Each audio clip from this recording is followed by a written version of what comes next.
ali ku groups ez'obubonero tuzitegeere bulungi n'oluvannyuma tugenda kudda olw'ebibuuzo byammwe ebingi tusobole okubanga tumenya obumu ku bubonero kamu ku kamu ku groups ezo ze twogedde tubalaze groups tetubamenyedde kawonvu n'akagga kabonero kike kategeeza senga oba okasanze naye twogezezaako okulaga nti shape eno bw'ogigamba nti ya triangle manya eyo warning sign shape eno bw'ogiraga nti ya circle manya ordering sign prohibitory sign regulatory sign ate era mandatory sign kakati tugenze ku group endala ebeera okuba nti ebeera mu rectangle kati rectangle eno bwe bumu ku bubonero obusinga obunene ku kkubo era yo ekulaga nti era olaba nti guidance ekulaga guidance nekulaga navigation bulungi nnyo bw'onoobona otambula ogenda hoima kwata wali ogenda kabale kwata wano ogenda ku soloti kwata eri so n'olwensonga eyo nooba bulungi nnyo ng'osobola okumanya wa gy'ogenda bwe bubonero buba mu rectangle background ya green ate nga erina arrows bayinza n'okozesa kind of circle ng'oluguudo olabanga saako naye nga kuliko obubonero bungi nnyo olw'ebifo ebingi nnyo by'olina okukwata oba exits z'olina okukwata n'olwensonga eyo bagamba nti kati kwata wali kwata wano kwata eno ekugaidinga bulungi nnyo n'okulaga direction wa gy'onoogenda kakati obwo bubonero nga tubulabye tubulaba nti bunene osobola okuba ng'olina gy'ova n'okalabira wala bulungi nnyo n'otosiba jjaamu n'okwata ekkubo wa gy'ogenda tukukutte gurupu endala yeyokuba nti eyo gurupu ate eba mu square nga background ya blue akabonero kennyini akalimu ka black noba nga butereevu nnyo osobolera ddala okuba nga otegeera butereevu nnyo information obubonero buno bwekuwa information oba ki kyoyagala okumanya mu kitundu ebiseera ebisinga kyotamanyi nanywerawo amafuta poliisi eriruddawa eddwaliro liruddawa senga tuba tufunye obuzibu oba akabenje lino ekkubo lyo lintwalawa mpita ntya okutuuka wali wengenda parking eriruddawa so butereevu nnyo obubonero buno bukuwa information okutuuka mu kitundu kyolimu oyinza okuba kati cities ebitundu byonna ebisinga babifudde cities bikyuse tomanyi kintu wekiri so information ogifuna bulungi nnyo n'akabonero kano aka blue ate nga kali mu shape eya square.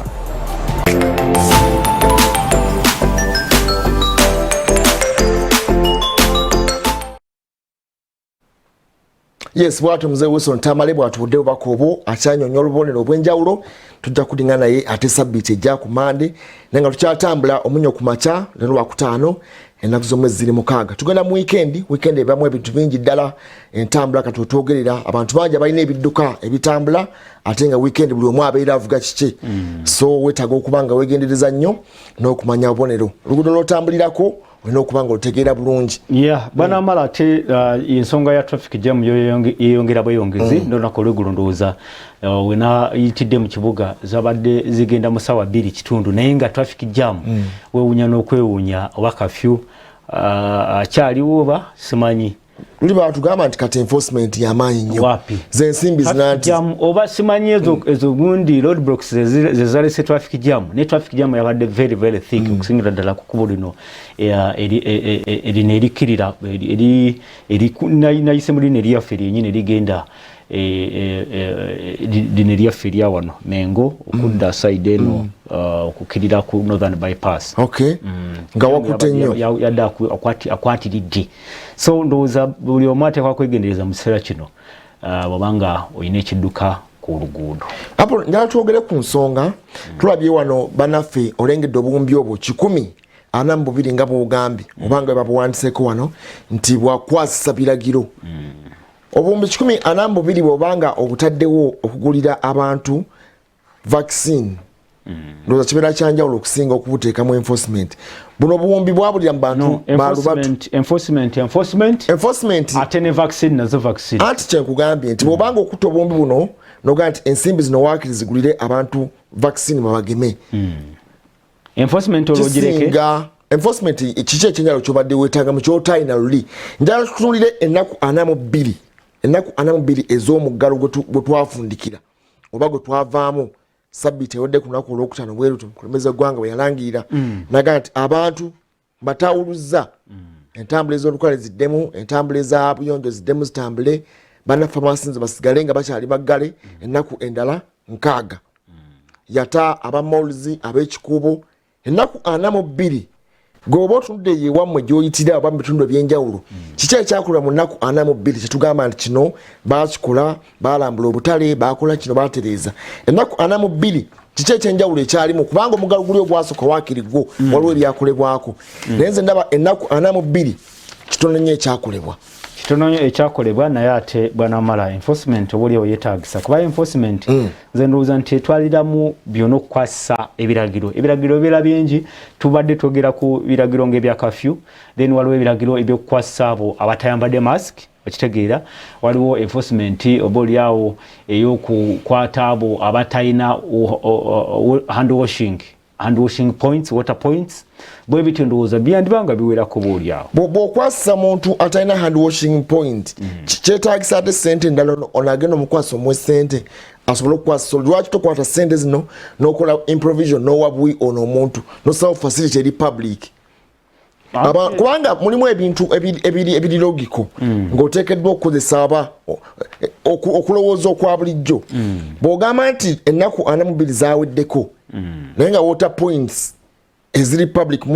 omuggalo ogwasooka twamanya nti waliwo ebitundu ebimu obutale obwafuna amazzi national water yayambako negatta obutale obumu ku mazzi aga sewer line naye ku lunaku zino 42 tetwalabako nti baweevinga ebbeeyi ya sabbuuni oba sabbuuni owa liquidi oba sabbuuni ono ow'ekitole nti baweevingakoko ebbeeyi eya sanitizer oba mask buli kimu kyasigala nga bwe kyali naye gwe n'ogambuganya nti kati bano bo olwokubanga baali mu lutalo frontline wennyini balina okuba baweebwa obwembono 142 ebintu ebyali basic ndowooza tewali kyakolebwako kuyamba munnayuganda kutangira covid ebyasinga bwe twalaba byali bya enforcement ebyo kuba bantu mbooko natiya gaasi kubagoba mu kibuga ekyetukoze obubi bwana Mala kyekyokubeera nti ensonga eno mwe yafulumidde ye ripooti y'akakiiko ka parliament akagenda okunoonyereza ku covid-19 butya bwe ensonga za covid-19 butya bwe zikwatiddwa akakiiko ako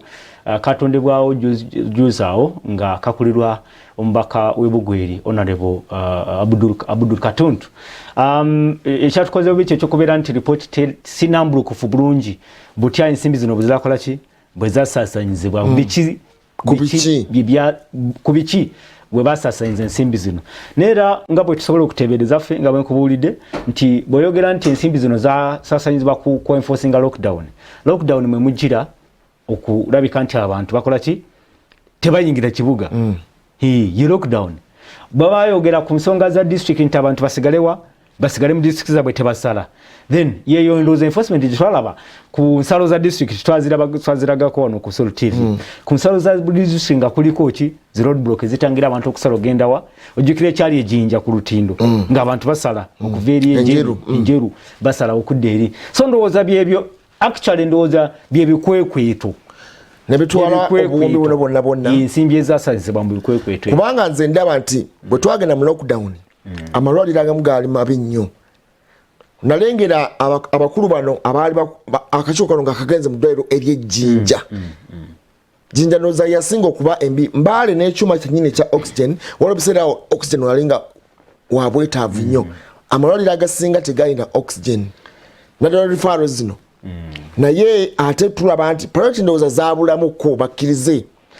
priority ensimbi ezalina okuba nga zikolebwa nze salabye eddwaliro lyonna lye bagambye nti mu nnaku 42 bateekako facelift oba ne bakolako kalangi oba ne bakola kiyinza okuba nga si priority oba okusaako facelift naye waliwo PPEs ezaali zeetaagisa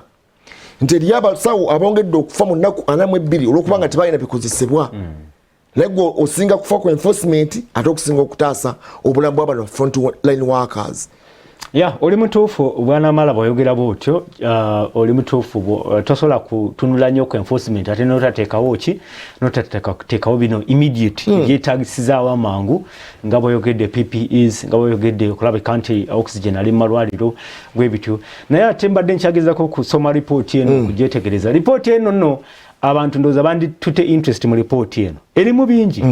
kuba kati kino kye kimu ku byo kye banokodde kya enforcement nti yasasanyizibbako buwumbi isolation centers bagamba okuzimba zo bazimba naye ate bw'otunula ku biri ebyali byetagisa byogeddeko ebyo byetagisa mu malwaliro lipoota ejjayo kasoke twegatte Robert Mutebi ono ali Kibuye oba bo oyinza okubanga bitwogera byanjawulo mu katala ak'ekibuyawo n'abantu abakolera mu kibuyawo bayinza okuba bo munaku 42 ng'ebintu twogera byaffe eno nga bo bibadde bulungi Robert Mutebi tugende maaso otulule bo ab'ekibuyaabo ennaku 42 biki bye balabye nga bikyuse nnyo bwogera yeno omuggalo guli ogwasooka ogwali kumpi ogw'omwaka omulamba kale tubulire embeera zaabwe nenge gye bawangaddemu ne gye balimu akadde kano neyanziza nnyo neyanzeege tubadde n'ennaku 42 ze baateekawo okulabika nti twetereeza n'okukendeeza ku bulwadde buno naye 42 okutwaliza wamu bwe tutunula nammwe bwe mutunula ziweddeko nga tulinga bwe tuwaali ate nga mu bifo ebimu ate kiri waasi nnyo okusingako nga bwe kyali bw'ogeraageranya nga bwe kyali oba oliawo mu lockdown yasooka ne lockdown eno olaba nti ku mulundi guno tewali kantu nakamu oba oliawo ketukoleddeko ddala simanyi olwabba lwakubanga abaministers babakyusa bangi babadde oba oliawo bakatuula mu ofiisi simanyi oba lwakuba tubadde ne kyoyinza okuyita uncertainties mu permanent secretaries eyo yembeera mwe tuli jjukira nti we twali wano mu lockdown yasooka akatale k'ekibuye wano we twali oba we tulaga waliwo enteekateeka eyaleetebwa baminisita KCCA n'abali mu buyinza mu biseera ebyo jjukira ndowooza ekiseera kyali kya inginiya Andrew Kitaka naye enteekateeka eyo ku luno terabiseeko mu butale bwonna baatuukanga mu butale ne bateekawo social distance ne bateekawo lines ne bateekawo ne basibawo obuguwa ne bakola buli kimu okulabika nti abantu bakolera mu mbeera ennuŋŋamo balambula arcades emu ku emu baatuuka kumpi mu buli kifo nga balambula ebifo bino naddala omukuŋŋaanira abantu abangi mu nnaku 42 n'ogattako 12 tewali kikoleddwa ne kireeta ebibuuzo bingi lwaki njogera bwentyo ngenda kubanga nkulambuzaako Kibuye wano olabe embeera nga bweri omulabi waffe wa Soul TV olabe nti ennaku 42 zo zaatusala busazi oba oliawo zaatusala mu mbeera emu oba endala bwe tuba nga tukyogerako nti ennaku zajja nga buli omu alowooza nti oba oliawo wanaabayolawo okwetegeka okwenjawulo ensi yonna yali erowooza nti pulezidenti bw'agambye nti abasomesa bagenda bagema tunaagenda ozivaamu nga abasomesa bagemeddwa ekyo tekyasoboka twalowooza nti oba oliawo amalwaliro n'ebifo gye baisolatingira abantu bwe kiba nga kikyaliyo binaalongosebwa mu nnaku 42 ekyo nakyo tekyaliyo twalowooza nti ennaku 42 transport sector egenda kubanga oba oliawo bagitereeza sigamba nti kulonda kwokka naye okutereeza transport sector nga taxi n'ababodaboda babeera organized twagenza ozivaamu nga tulaba bataddewo ate baboda bebatalina kkoma naye nga bakifulumiza bufulumya nga tebakiyisizza ekyo nno kireeta ebibuuzo bingi mu bannayuganda ne bannakampala nti bw'obanga oyita mu kifo nga kino kyolaba ssaawa zino nga waliwo abantu abayitirivu bwe bati naye ng'ennaku 42 naye era bazimaze bwe bati naye nga tewali avuddeyo kubaluŋŋamya nga ne bw'ogenda kakati mu taxi parks zonna kumpi ng'eno ey'ekibuye n'endala zonna z'olaba omugotteko gw'abantu ne taxi muyitirivu nnyo wadde bafuba okwetereeza naye tewali kye bakola weebuuza nti ennaku 42 zaali zeetaagisa oba kyali kiwaani just kutwala bano bafune ku breathing space ekyo kyekibuuzo kye twebuuza kuba tunuulira kati ekiri wano ku opposite n'akatale k'ekibuye tewaliwo order yonna abantu tebambadde masiki abamu bw'obatunuulira abasinga tebalina masiki nga bw'ogenda mu maaso n'okubalaba embeera ya mujjuzo mungi nnyo tewaliwo olaba nti wano oba waliwo ebanaabira mu ngalo tewaliwo oyinza kugamba nti waliwo sanitize oba tewali olabira ddala nga embeera yonna eri messed up naye nga tumaze ennaku 42 nga bannaffe bapulaningira eggwanga Uganda bagenda maaso n'okupulaninga ekyo buli woyita buli omu akyebuuza twali tulowooza nti ennaku 42 zinayamba bannaffe aba KCCA ne ministry yonna okutwaliza wamu okuharmonizinga abatembeeyi mu Kampala ekyo tekisobose ennaku 42 ku lunaku olusembayo olwanamu olumu lwe basazeewo okulabika nti oba oliawo bakwasaganya ensonga z'okukola kolansi mu kikuubo kati yeyo embeera gye tugenda mu maaso n'okubalaga nti 42 ebadde toto losi nga bwe tugenda maaso n'okubalaga abalabi baffe abaso TV. Eyo yembeera ey'eggwanga Uganda mwe tutambulira 42 days nga tezirina kyezikola, nga tewali kintu kyonna kyetufunyeemu, naye nga abannaffe abapulaninga bagenda maaso n'okupulaninga. Tunuulira ekiri ekibuye wano ojja kukkiriza nti tetulina kye twakola okuggyako nti 42 nze mu kulaba kwange twayoza bwaza ne tuyanika mu ttaka. Byonna bye bagamba kati okukola bigenda kukolebwa mu nnaku ate endala eziddako, naye nga weebuuza minisitule eno neeno zibadde zikola ki? Yembeera gye twagadde okubatuusaako n'okubalagako bannayuganda bannaffe, kubanga embeera yo yagaana neegaanira ddala gye tutamanyi nti enaalongooka okutuuka ku kyebaagala etuukeko, kubanga ne bwe tuddayo mu lockdown tewali kye bajja kukola. Kibuye eyimiridde etya wano nga bwolaba entambula y'ebidduka yeeyo nga bwogiraba, tewali nyojja mugwenza kwogera ku ssaawa zino okwetolola roundabout ey'ekibuye nedda. Ye roundabout kati gyoyinza okugamba ekwaniriza mu kibuga Kampala, era we wali oba oliawo akabonero kokka kakati akakwaniriza mu kibuga Kampala, kubanga obusinga bugenda buvaawo. Tetukyalina nnyo monuments nga bwe kiri mu mawanga n'ebibuga ebirala eza Uganda zo zivaawo buvi mu kifo ky'okuzimba empya, naye nga wano we tuli ate we twanirizibwa mu kibuga Kampala esawa ya Queen, kubanga yavaawo booliawo ebifaananyi bya President Yoweri Kaguta Museveni ebyateekebwawo abawagizi ba NRM by'oyinza okwogerako nti bye biri wano bye byaniriza omuntu yenna ayingira ekibuga obooliawo ate okifuluma ng'agenda ku sayidi eno ey'ekisaawe ky'ennyonyi Entebbe. Ajaamu si mungi enkya ya leero lunaku Lwakutaano, olaba nti motoka zikuwatamu akatonotono, naye ate nga njagala okutegeeza nti gwe naagenda wali esawa ya Queen awo jaamu teyeebereka olw'ebyo bigenda mu maaso erudde eyo, naye nga munnaffe agenda mu bitundu ebya Makindye gwe njagala okugamba nti kuggwajja waliwo kajjaamu akatonotono, naye kuggwa agenda ate wali kutaataaganyizibwa kwonna kwogenda kulabika nti ofuna kubanga motoka zitambula bulungi. Gwagenda ku luguudo lwa Entebbe Road okugenda tekulimu buzibu bwonna okuggyako oba oliawo gwakomawo obukomi gwogenda okulabika nti ofuna obuzibu, kubanga ntegeeza ayingira ekibuga kubanga kajjaamu katandise dde okukwata okuviira ddala eri waggulu ku batabata okutuukira ddala eno motoka zitambula kasoobo, naye ekikulu nti okutambula zo azitambula era ziri okwesiba si kwe kw'amaanyi. Monument zentegeeza ze zino zolaba ze zikwaniriza kakati wano mu kibuga Kampala, ebirala byonna bigenze bivaawo okuggyako ebifaananyi bya President w'eggwanga Uganda ebiri wano oba oliawo n'emmotoka z'ekibiina ekya NRM ekiri mu buyinza ze zassibwa wano okwaniriza ng'oyingira ekibuga ky'eggwanga ekikulu. Embeera bwetyo bweri mu kitundu ky'eggwanga kino n'ekya Kampala kino, atubagadde tubalageko ko bulaze, naye nga abannaffe abaplaningira eggwanga Uganda abali mu kulya katonga jjula beebasa otulo simanyiddwe banaazuukuka, kubanga tewali kintu kyonna kyakoleddwa kiyinza kutaasa ggwanga kuva mu bulwadde buno bwa COVID-19. Omugotteko gw'abantu gwo muyitirivu nnyo nga bwolaba nti muntu ku muntu buli w'oyita kumpi buli w'otuuka obutale bwo bwabalema, ate tumanyi oba emmere oba oliawo n'ebirala bisinga obulamu ebyo byo byabalema okulabika nti ate bakwasaganya, naye nga embeera bwetyo bwetambula. Omulabi waffe owa Salt TV twagadde tukutambuzeeko erudde eno obeere n'ekyolaba, ate kyolaba akikuweeko ekyokuyiga, kubanga embeera yo erudde eno nzibu. Bannayuganda zo sente bazaagala, naye ate ababalungamya bagana okubalungamya butya bwe balina okutambuzaamu obulamu ne babaleka beemette beesaabe nga bwe mugenda maaso n'okulaba nti ne mu katale kennyini omugotteko gw'amaanyi nebwerwako omugotteko gw'amaanyi buli wamu mugotteko. Muhammad Wamala ne Apollo kyekyo kye tubalazeeko, ffe ka tubaddiza omuzindaalo mugende maaso n'okuweereza eggwanga.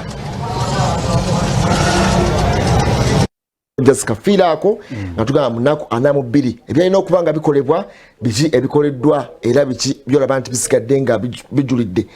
Nga bwagandoozamu tembadde nnyo byabufuzi bayinza oga nti ennaku zibadde entono nnyo nga tolina kyoyinza kukolera mu nnaku 42, naye still obadde nakyo osobola okukola okutereeza ebimu ebyenyo ddala mu Kampala. Bwogenda mu Kampala makati bano amala abavaayo ne okusalawo kuno okw'ennaku 42 baali balina ekigendererwa era bakitunyonyola bulungi nti munaku 42 bajja kubanga bakoze kino ennaku bwe zitezisooka kawuka kaba bwe kati era bwe tunatuukira kijja kubanga kikoze ki. Tosobola kugamba nti enako ana mubiri zali tezisobola kubaako kyezikola anti bo baali bamaze okulaba nga waliwo ekisobola okukolebwa ye science yakolebwa yekka munaku 42 incubation yakawuka kubanga essence y'omuggalo kwali kendeza concentration nti tekwali nti olwokubanga tugenze munaku 42 covid ayimiridde ekale kubanga covid atambuzibwa bantu nti enaku 42 waliwo muyimirizaamuko omuntu abadde atambula naye tewateekawo mbeera nti ate bwe zinabaziweddeko bw'anaabazeeyo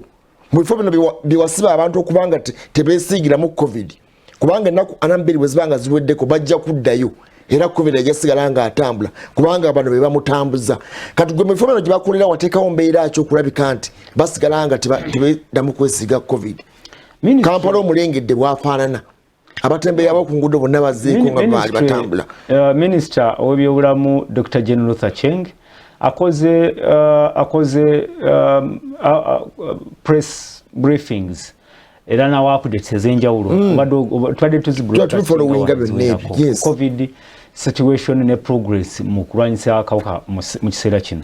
era ogusembye era yawadde gye twayisa accountability naga nti mu kiseera kino kya enaku 42 twakoze kirunde kino twasomeseza abasawo twasensitizinze aba VHTs across the country ne tubaako bye tugulanga ambulances ebyo boolyawo bye basobola okukola so sagala nze ngambe nti tebalina kye bakoze wano ffe tugamba ku nsonga bakunyonyola bulungi nti ekya vaccine era kyali kyetaagisa naye olw'okuba nti vaccine yagenda mu politics eri gy'omugulawo tebaagala tumufune oba bamululu balowooza nti boolyawo babe basooka okukola ki be bateeka okufa kuba bweboka so ndowooza bonamala ndowooza tetubeera fair omuntu wakugambira nti kati tebalina bwetubanga byakoleddwa kati kwekwoza n'oyanika mu ttaka nti wayagala concentration ekendere ey'abantu bwana wamala lwaki tonenya oyo gwe batulaze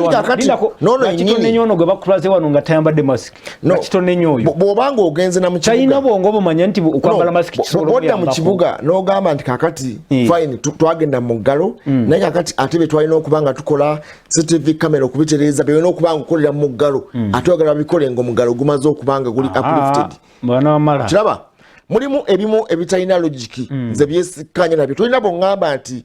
CCTV camera erina bwekwataganya olutalo lwa covid-19 nti ekizimbe ekitalina CCTV camera kigenda beera mu covid mwingi okusinga ekiriko kamera gonokatayo ng'akakakulizo nti sooka osseemu kamera mu kizimbe kyo ndyoke nkuggulewo kubanga kamera egenda kuyamba nnyo mu lutalo lwa covid-19 birina bikwatagana nnyo nti bwekitabamu kamera covid agenda kusaasana nnyo okusinga ebirina kamera ndowooza tusooke tubabuuze nti lwaki CCTV kamera ate zemuleese muki mu lutalo lwa zireetedde ki bandi banga balina ekigendero abaana bamala nti CCTV kamera bwe zinaabeera ku bizimbe ebyo wajja kubeerawo n'akaseera ak'okureviewing nga bagambe nti lindako nti gwe ekizimbe ekyo kino akeddiyo okitegeera gwakeddiyo era olabika bwe twakugamba nti abantu baleme kukuŋŋaana wano mu maaso baleme kuteekawo midaala mu maaso gagundi bwe twavaawo gwe n'osigala n'okola ki n'oddamu n'obayita ne bakola ki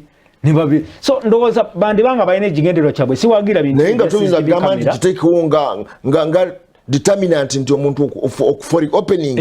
omuteekako kulizo nti sooka otekewo kamera etali ya mitwalo 2 sikiwagira era nakyogerako wano nti obaolyawo ebyo byandirinzeeko ne tusooka ne tukola ki abantu ne basooka ne baddayo ku mirimu gyabwe ne batandika okukola wakati mu kwekuuma ekirwadde ekya covid-19 nagamba nti obaawo tekiri timule bwe muti bwe nakyogerako ntasobola kukyogerako ono naye banamala ndowooza nti bikoleddwa naye tunenye ne bano abantu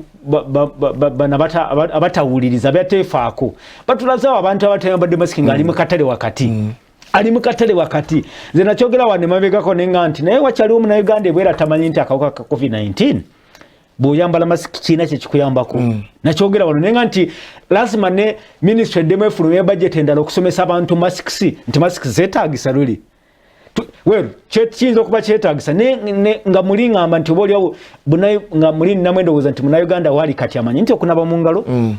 okwambala masiki ne social distance wakiri buli munauganda waali ebyo abimanyiko nti byebimu ku ebyo bisobola okuyambako okwetangira ki ekirwadde kya covid-19 so nze njagala wanaomala wano tusinzire ono tunenye abantu abo ababodaboda abakwata abantu abakyaweeka abantu 3 ku piki oba 2 ku piki tubanenye tusinzire nabo tubanenyeeko tubagambe nti bannange mwe mugenda otuzaayo muki mu mugalo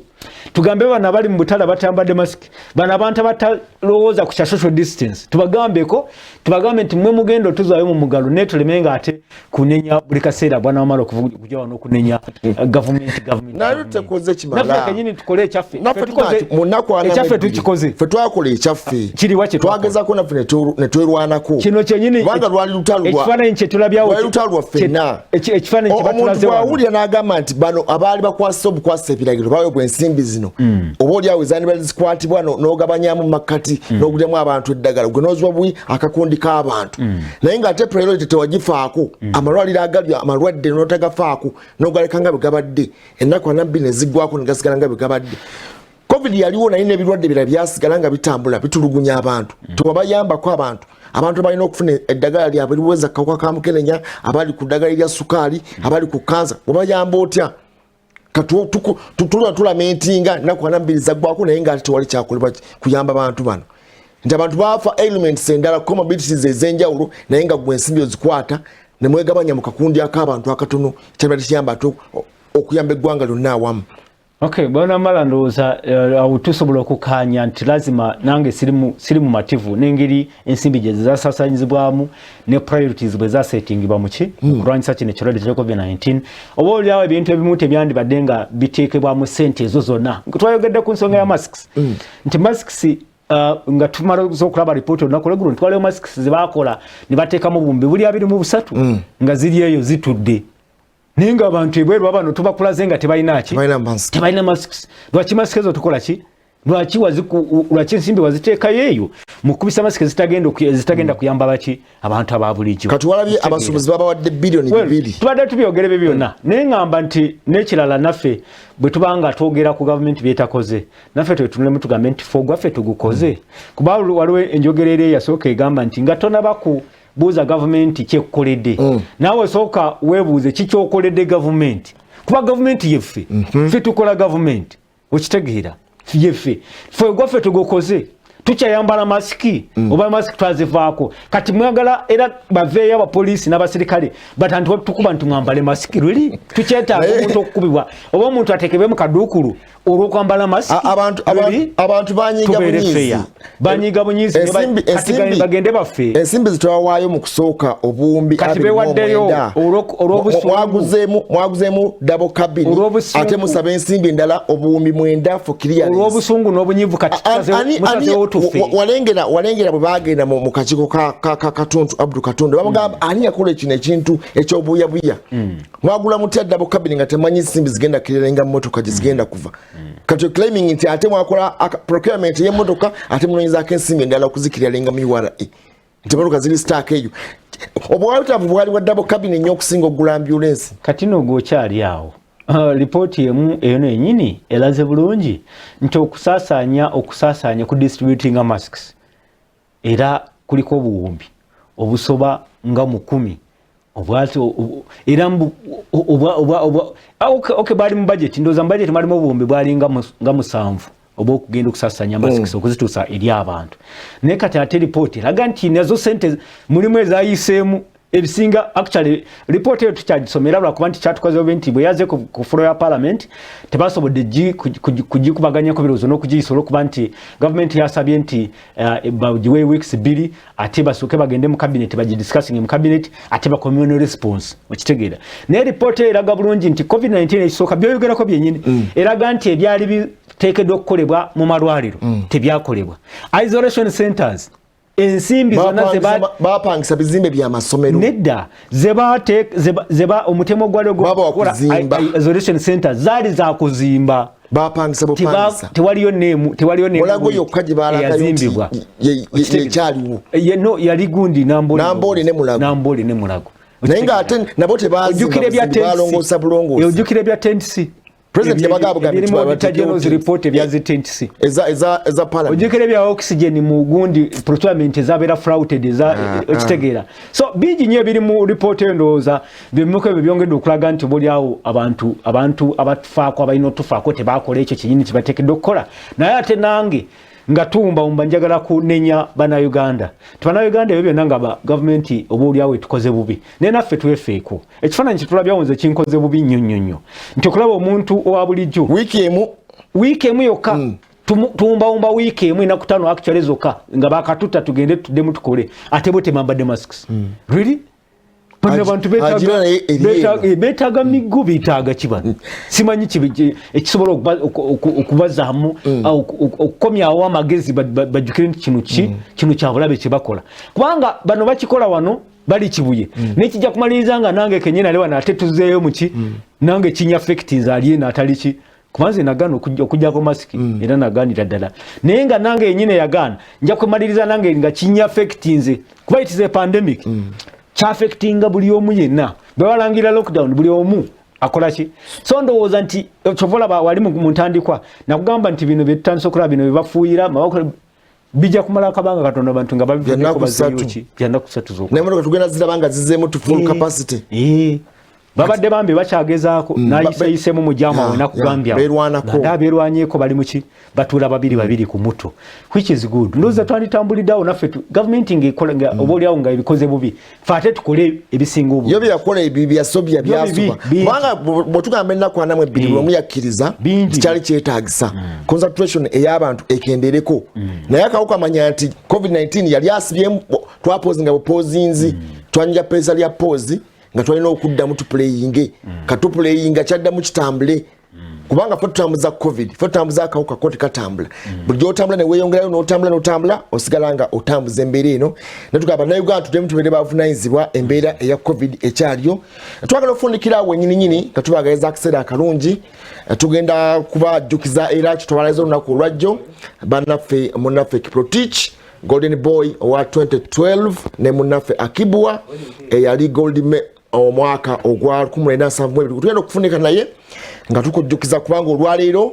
tukujjukiza nti ati bannaffe abaddusi abaana bagenda kudda mu nsiike batambule bulungi tubagaliza akaseera kalungi tubagaliza okubanga abadduka ate batuwangule emidaali emirala twogera ku Uganda akadde kano tulina emidaali gyaffe 3 gold gumo silver gumo ate ne bronze gumo katubagaliza akaseera kalungi ne weekend ennungi tudigane Monday ja mbere bulungi